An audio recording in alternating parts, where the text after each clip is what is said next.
For all its beauty and splendor, the wilderness can be a cruel teacher. The trail can be a frenemy.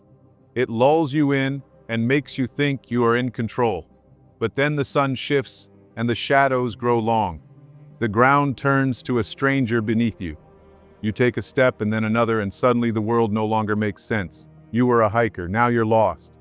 Let's venture back to the savage wilderness where survival is earned, not given. This is Outdoor Disasters.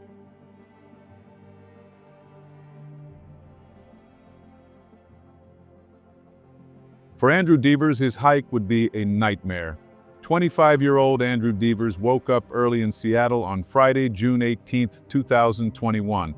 After a few hours of being up, he didn't want to be inside anymore. He decided he wanted to go for a hike on the Middlefork-Snoqualmie-Pratt River Trail in the Middlefork-Snoqualmie River Valley Wilderness in the western Washington Cascade Range, east of Seattle. It was not a grand plan, just a day to walk and clear his head. Christina Mann, his girlfriend of 8 years, was still asleep. "I'm going on a short hike. Shouldn't be more than a few hours," he told her. He had never hiked this trail before, but he had been in the area. He was no survivalist, but he had done a few hikes each summer for the past 3 years. He ran track once. He had strong legs. He could walk. That was enough. He liked to be alone with himself, to move through the quiet, to smell the trees and see the views that brought his mind to a steady place.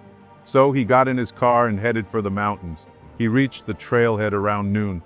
He hadn't come prepared like some seasoned mountaineer, but had his backpack.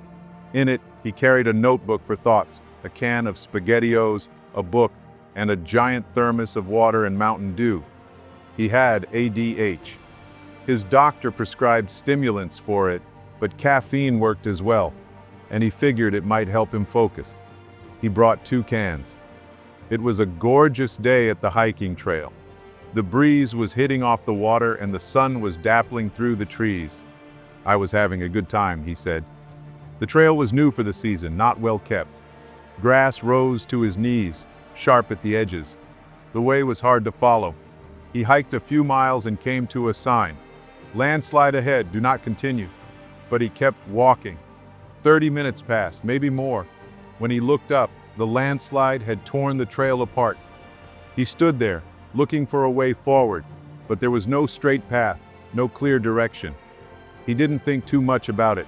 There were no signs of immediate danger, no flashing red warnings, nothing that told him to stop. He picked a path. It looked like the others he had taken before, just trees and forest, the same as everything else. He kept walking. 30 minutes passed and nothing looked familiar. No landmarks, no hints of the trail he had followed, just trees. He was alone. The sun had started to dip. 4 or 5 in the afternoon, maybe later. His stomach growled. He was getting hungry. He needed to see where he was. He found a high point and climbed a tree. The view unsettled him. From up there, the forest stretched out in every direction, unbroken, endless. It hit him then. He was lost. Panic crept in. Night was coming. The darker it got, the worse his decisions would be. He would make mistakes. He could get hurt. He didn't know the way out, so he walked. The best thing to do is stay put. If you stay put, they can find you. But Andrew wasn't made for stillness. He couldn't sit still on a normal day, let alone now. He called out. He screamed, "Help! I'm lost! Is anybody there?" Nothing. If he couldn't find the trail, maybe he could find water. Water led somewhere. It led down, to people, to a road. He listened. He followed the sound of a stream, but the valley played tricks on him. He heard voices, actual voices. He heard a man say, "What's that?" A response to his own shouting, 5 seconds delayed. "It's me, Andrew. I'm lost. I'm super lost. I don't know where I'm going. Hello? Help." Another voice. "What's that?" Then a snippet of conversation. "I don't know. Let's keep going." They left. Anger flared up in him. Hunger and exhaustion gnawed at his mind. The sky darkened. He needed something, anything, to feel safe. He sat with his back against a tree, curled into himself. His long hair fell around his face, a makeshift mosquito net. Sleep didn't come easy. His mind ran in circles, build a shelter, make a plan. But he told himself, wait until morning. The sun will rise, and you will find your way out. or you'll scream until someone finds you. The night stretched on as Andrew sat there, worried about how Christina would be feeling.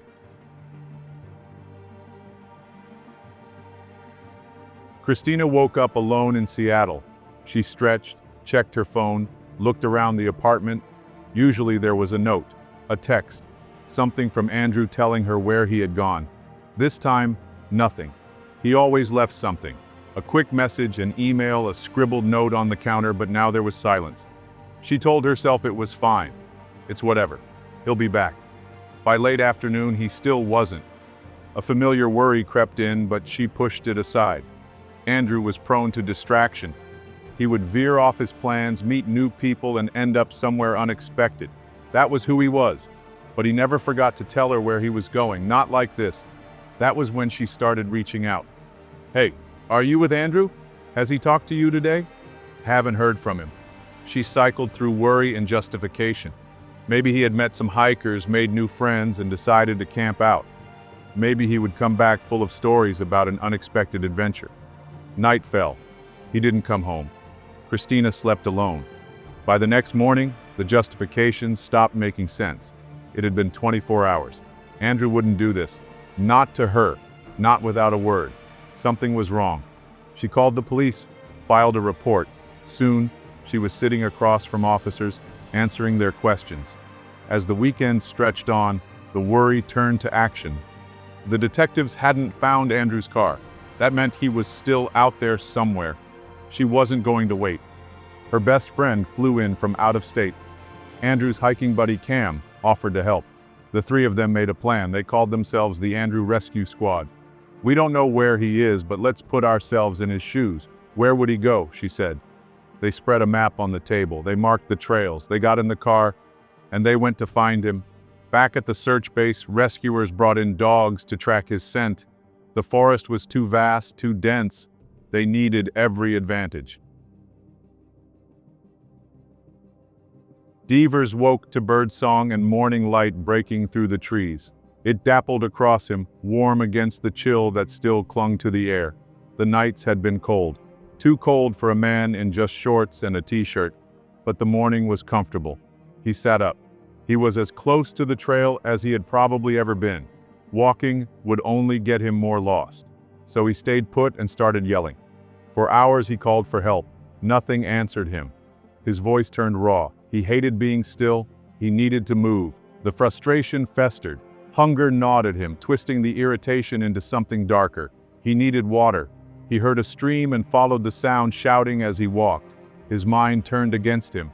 The anger was sharp now, bitter. It wasn't just hunger anymore.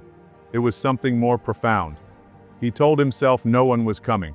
Not because they couldn't hear him, but because he was him. That was how his brain worked. It had been that way for years. Depression had a way of twisting things. It didn't matter if it was true. His mind told him he was alone because he deserved to be. Back home, Christina was already working to find him. But he didn't know that. Andrew only knew he needed to get down the mountain. That was the way out. He remembered the Pratt River Trail. There had been a bridge, a river. If he could find the river, he could follow it. He would get back to civilization. So he went down. Anger fueled his steps. He was stomping more than walking. His mind was spiraling, a loop of self-directed rage. He wasn't paying attention when he stepped on the log. The log gave way. A sharp splinter of wood, hidden beneath the bark, stabbed deep under his kneecap. Pain flared, bright and cruel. Blood ran down his leg. He cursed, gritted his teeth. He felt as if the forest was against him. And then his thermos was gone. He had slashed through the brush so aggressively that it had fallen from his pack at some point. His water was gone. The Mountain Dew cans were empty. His mind cracked wide open. The anger deepened into something worse. A voice inside him whispered the things he had always feared. "You're lost because you're you. Anyone else would have found their way back, but you're just another ADHD dumbass who can't keep track of his own keys, let alone a trail. No one's coming for you, no one cares." He screamed into the trees. The second night came. Andrew curled into himself, exhausted. He was spent, drained from the weight of his own rage. He felt like a child, stubborn and overtired, too angry to rest but too exhausted to do anything else. Day 3. He woke up with less anger, more emptiness. He had seen helicopters the day before. Maybe they were looking for him. Maybe he could wave one down. He needed food. He needed a new plan. That day he found the abandoned campsite. His heart surged with hope. People had been here. This had to be a way out. Maybe it was finally over. Maybe he had done it. That night he fell asleep angry again. By morning, the anger had changed. It was something heavier now, something more terrifying. The light cut through the trees and the realization hit him harder than it ever had before. No one was coming. He hadn't told anyone where he was going. His survival was entirely in his own hands. Panic settled in his gut. The fear was real now. Not just frustration, not just anger. It was raw, consuming. He stomped through the undergrowth with no plan but to move. He wasn't thinking, wasn't watching his steps. And then the log, the sharp splinter, the pain. Now he wasn't just angry, he was injured, he was bleeding, his water was gone, his mind unraveled. The demons came back, whispering louder than ever. Andrew saw movement. "Hello, there's people." There were no people. His mind played tricks on him and he knew it. Boredom was its own kind of enemy. He had to keep himself entertained. If he let his thoughts spiral again, he would lose himself completely. So he talked. He had always been good at voices. Now he split them into different emotions, each one a character in his head. The southern gravelly voice became a camping dad. "All right, get your shit together, keep on walking." The high-pitched, screaming kid, that was his anger. He spoke out loud as he moved, narrating like he was in some survival game. Andrew followed a river, hoping it would lead him to the trailhead, but instead, he reached the bottom of a mountain. The way was not easy. There was no smooth bank of sand, no clear path to follow, just rocks, trees, and cliffs that dropped off without warning. Overhead, helicopters passed. He could see them, hear them. He thought they might see him if he stayed near the river in the open. Then on the opposite bank, he heard something, the sound of trees being cut down. This is my chance, he thought. He needed to cross. It took him half a mile to find a place that seemed safe. 6 rocks stretching across the current. The water wasn't deep, maybe up to his knees, higher in places, but it moved fast. He stepped onto the first rock, then the second, the fourth, the fifth. As he put weight onto the 6th, his feet slipped out from under him. The river took him. For the first few seconds, he didn't understand what was happening. Then cold water filled his ears, his mouth. I'm underwater. He wasn't a strong swimmer, but he could keep himself afloat. The river didn't care. It dragged him fast, pulling him under, spinning him. He reached up blindly, clawing for anything. His fingers caught a branch. He held on and tried to pull himself in. The branch snapped. The current yanked him farther downstream. Then finally he caught hold of a half-submerged tree. He gripped it and pulled himself out of the water, inch by inch, until he was on solid ground again. He was safe, but he hadn't crossed. He was right back where he started. His swim had made things worse. Now, he was soaked, cold, and weaker than before. Exhaustion crept in, and his thoughts turned inward. Maybe it was the heat. Maybe it was hunger, the days of solitude, the desperate will to keep going. Maybe it was something else. Out of nowhere, he heard Christina's voice. "Here." He turned. To his right, a trail of salmon berries stretched into the woods. He didn't question it. He followed. The berries led him to a small clearing. There was a pond, a rock covered in thick moss, soft as a blanket. 3 salmonberry bushes surrounded it, heavy with fruit. He collapsed onto the rock. This would be his place to recover. He would wait here. Maybe a helicopter would see him. It was an open area. It made sense. But his senses were failing him. The river was too loud. It drowned out the world. He couldn't tell if he was hearing helicopters overhead or just the endless rush of water. Night came. The pain remained. Meanwhile, the Andrew rescue squad pushed forward. Christina, Cam, and the others moved from trailhead to trailhead, marking each one off on a live map. They followed every lead, checking every possibility. Then, they found it. Andrew's car was parked at the Pratt River trailhead. It was Monday. He had been missing since Friday. Christina called the detective. There was no more waiting. She and Cam hiked in, pushing through the dense forest, calling his name. For 3 hours, they searched, turning over every possibility in their minds. Nothing. No sign of him. They returned to the parking lot. Search and rescue had arrived, setting up a staging area. Until now, Christina had held off telling Andrew's family. She had clung to hope, believing he would walk out of the woods on his own, dirty and tired but smiling. She had told herself she wouldn't need to make the calls. But now, with his car sitting there untouched, reality set in. It was time. She took a deep breath and dialed, the biggest phone call of all. She had to tell Andrew's mother. His mom screamed when she told her the news, a scream that would stay entrenched in Christina's mind forever. By the next day, Andrew's family had flown in. The search grew, word spread. At that point, Christina posted about his disappearance on the Missing People in Washington State Facebook group, writing, "The sheriff has informed me of posting in local social media groups for any more potential leads or if anyone spotted him on the trail." By Friday, his information was also posted to Reddit, asking people on a Seattle-based thread if they had any information about Deaver's disappearance. Volunteers arrived in droves. What had started as a small effort turned into a full-scale mission. At its peak, nearly 300 people scoured the forest, calling his name, refusing to give up. For 2 days, Andrew stayed in the mossy pond area he found. He ate berries. He recovered. He did not give up. He arranged dark rocks in the shape of SOS. When a helicopter finally passed overhead, he threw sticks toward the sky. They fell uselessly back to earth. Even in his disastrous situation, Andrew found beauty in the place that he called home for a few days. When he had enough strength, he reluctantly got up and decided to move upstream toward where the trails were more popular. "I'm so mad, actually, that I'm not going to be able to find this place again because it was really frickin' pretty. I had my own private oasis. I was starting to consider that dying is not out of the question. This was a spot to die. This looks really pretty. A lot of people would say this is a blissful place to call it," he recalled. Andrew pushed on, but his body was giving out. Several times, he crumpled to the ground and passed out.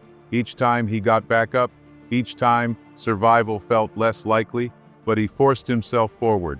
He wanted to see one more tree, hear one more leaf crunch beneath his feet, feel the cool rush of the river one last time. At one point, he pulled out the notebook from his pack and began to write his wedding vows. He was going to make it out of this forest. He was going to live the life he had put on hold for years. As the days went on after being lost in the Middlefork-Snoqualmie River Valley wilderness, the pain in his knees and muscles forced him to stay put. He had no energy left to move. He sat in a clearing, too exhausted to be angry, too weak to do anything but think.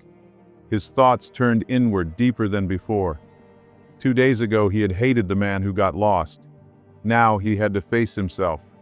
His childhood had not been kind. There had been too much trauma, too little self-worth. He had spent most of his life feeling like an extension of others, never believing in himself, never thinking he was worth much. He had never proposed to Christina. Not because he didn't love her, he did, but because he didn't love himself. "Why would I want someone I love to be with someone I hate?" he thought to himself. Andrew felt he hadn't accomplished much, but at the very least, he had made his friends laugh. He had helped people who needed it. That was something. And he had to accept that his life was worth living. He had to accept that it was okay to not hate himself, that it was okay to be proud of the things he had done. Maybe his mind was trying to be kind to him. Maybe when a man is dying, his brain does what it can to ease the pain. But at some point that day, he reached a quiet understanding. If he died here, he would be proud of the man who made it this far, but he didn't want to die. Andrew spent the rest of the day watching helicopters in the distance, hoping one would see him. Then, out of nowhere, a helicopter appeared, right overhead. For half a second, his brain froze. "Oh God, it's here." He threw his sticks. He screamed. The helicopter reached the river. And then, instead of searching, it hit the gas and was gone. Andrew sat there staring at the sky, feeling the weight of it all. No one was coming. He would have to save himself. Nearly a week had passed since Andrew went missing. Christina could feel the shift. The searchers were growing frustrated. The scent kept appearing, then disappearing. They flew in one of the best bloodhounds in the country, a last-ditch effort before the heat wave hit. The dog had been working another rescue in a different state. They brought it in as a Hail Mary. The record-breaking Seattle heat wave of 2021 was coming. It would peak at 112 degrees. It was too dangerous to continue searching. The scent trail led to the water's edge and vanished, just like before. On Thursday, the lead detective and search coordinators came to Christina's tent. She already knew. She could feel it. We have to stop. If Andrew stays near water and doesn't move, which is the opposite of what he's been doing, he might survive. But the most likely outcome is that he won't make it through the weekend. We're so sorry. The words hit like a wave, crashing over her, drowning her, and then everything inside went still. Next week, they would transition to recovery mode, no longer searching for a missing man and searching for a body. Christina shut down. She walked into the trees, breathing, touching the bark, asking the forest to watch over him. Her last chance was to go higher. The scenic spots were at the top of the mountain, where trails intersected. If he had made it that far, someone might have seen him. The following day, she started climbing as the heat was rising. The heat was relentless. It climbed into the 90s, then past 100. Andrew moved through the Snoqualmie wilderness, pushing forward, trying to survive. This kind of heat was rare on the west side of Washington, and it drained him. He felt it in his bones. He dashed from shade to shade, conserving energy. Mornings were for walking. Afternoons, from noon to 3, he hid from the worst of it. His thoughts slowed. If his mind usually ran at 60 miles per hour, now it crawled at 15. At first, he had fueled himself with thoughts of his dog, of Christina, of his family. But as the days stretched, 5, 6, 7, those thoughts faded. He crumbled over and over, maybe 30, maybe 40 times. He would take a few steps, then collapse. Too weak to stand, he would fall against his backpack, pass out for 5 or 10 minutes, wake up, and try again. The pain stopped feeling real. He accepted he was probably going to die. And if he was going to die, pain didn't matter. He didn't care if it hurt. He just wanted to see one more tree, one more view. The voices in his head talked to each other. He let them. He didn't want to be alone. He realized then his real fear wasn't dying. It was dying alone. If no one was there, who would laugh at his jokes? He fell asleep, and then a voice. Rest for tomorrow's salvation. It wasn't his voice. He had never heard it before. He woke the next day expecting a helicopter, but there was no helicopter, no rescue. He still had to walk, still had to crawl. Somehow, he found a log. He climbed it, looked around. Acorns. Acorns meant trails. Acorns marked the way. And then he realized this was the same trail where he had gotten lost. He threw his head back and screamed. "I made it," the voice returned. "I made you a storyteller. Here are your stories." Andrew knew the end of the trail meant his car. He was crumbling, his body giving out. But then, something shifted. A second wind. His battery felt charged again, maybe 40%. He walked faster, humming to himself, rocky music playing in his head. But he was 8 days into this. Injured, starving, the last mile could wait. He decided to rest and finish in the morning. At dawn, he woke to voices, 2 hikers. "Hey man, what's up? You need some help?" He was only a mile and a half from his car. Andrew knew he could make it on his own, but he let the hikers go ahead to find cell reception and alert search and rescue. He waited. 30 minutes passed. His mind started playing tricks on him. Maybe they weren't real. Maybe he had imagined them. Then, in the distance, voices. People were shouting his name. After 9 days, Andrew Devers was finally found. A team of rescuers arrived and carried him out on a stretcher. Meanwhile, Christina stayed up late. There was nothing else to do. She lay awake, staring at the ceiling, running through every possibility. What am I going to do? She finally went to bed at 4, maybe 5 in the morning. At 11, she woke up. She didn't know it yet, but at 6, a text had come through from an unknown number. "Hi, I'm just a dude who was hiking with my friend, and I recognized Andrew from the news. I contacted search and rescue." She stared at the words. He survived. He made it through the heat wave. Thanks to the Andrew Rescue Squad, the volunteers, and his own sheer will, he had made it back. She rushed to the hospital to be with her boyfriend. At the hospital, they checked Devers over. No broken bones, no lasting damage, except his knee muscle, which had completely deteriorated. The doctors who checked me out at the hospital were definitely surprised. They checked me for all these things, but I was physically fine. Physically, I do feel pretty close to what I would say is normal, although it's hard to remember what normal was, because that was 3 weeks ago. A week ago, I thought I was dead, Andrew said. Soon, Chestina arrived and showered him with love, compassion, and forgiveness. Andrew was able to reflect on the ordeal and the mistakes made. "I'm now going to be the most organized hiker there is. My friends aren't going to let me go hiking alone again," he proclaimed. With the new lease on life, Andrew was able to put things in perspective, stating, "I'm able to see things in the moment and appreciate the moment so much more now. Like falling asleep with my cat or Chipotle, I didn't think I would experience those things again. It's hard not to feel like overwhelming amounts of joy, but at the same time like overwhelming amounts of guilt for all the people I put through all this. It's painful dealing with those violently different emotions on an equal level. I have no words to describe how grateful I am to the hikers who found me. I'm normally a man with a lot of words, and they left me speechless."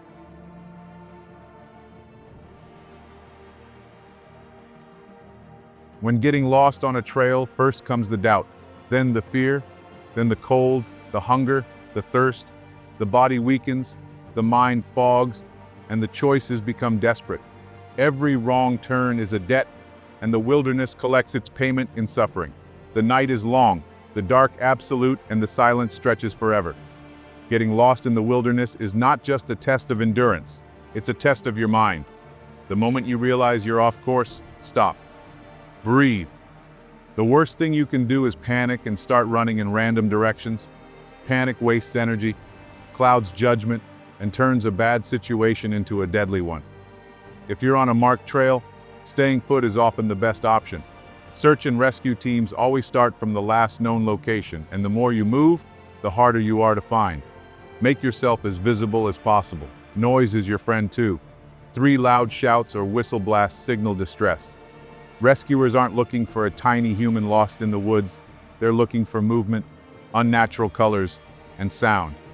Make it easy for them. If staying put isn't an option, move with purpose. The sun rises in the east and sets in the west. Use it to navigate. Water is your best guide. Streams often lead to rivers, and rivers lead to civilization. If you're near a high point, carefully climb to get a better view of the land.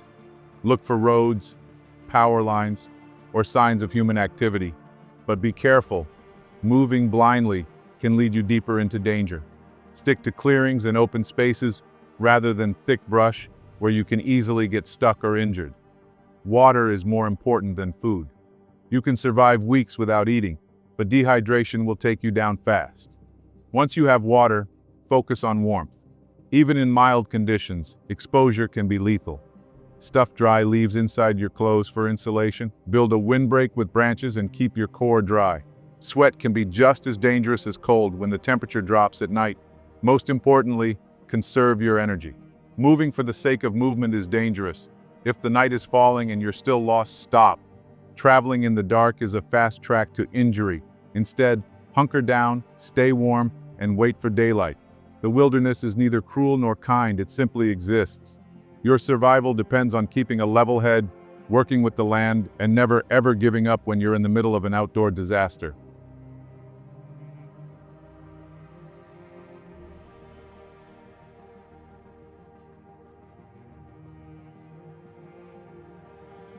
If you've made it this far, please consider clicking those subscribe and like buttons.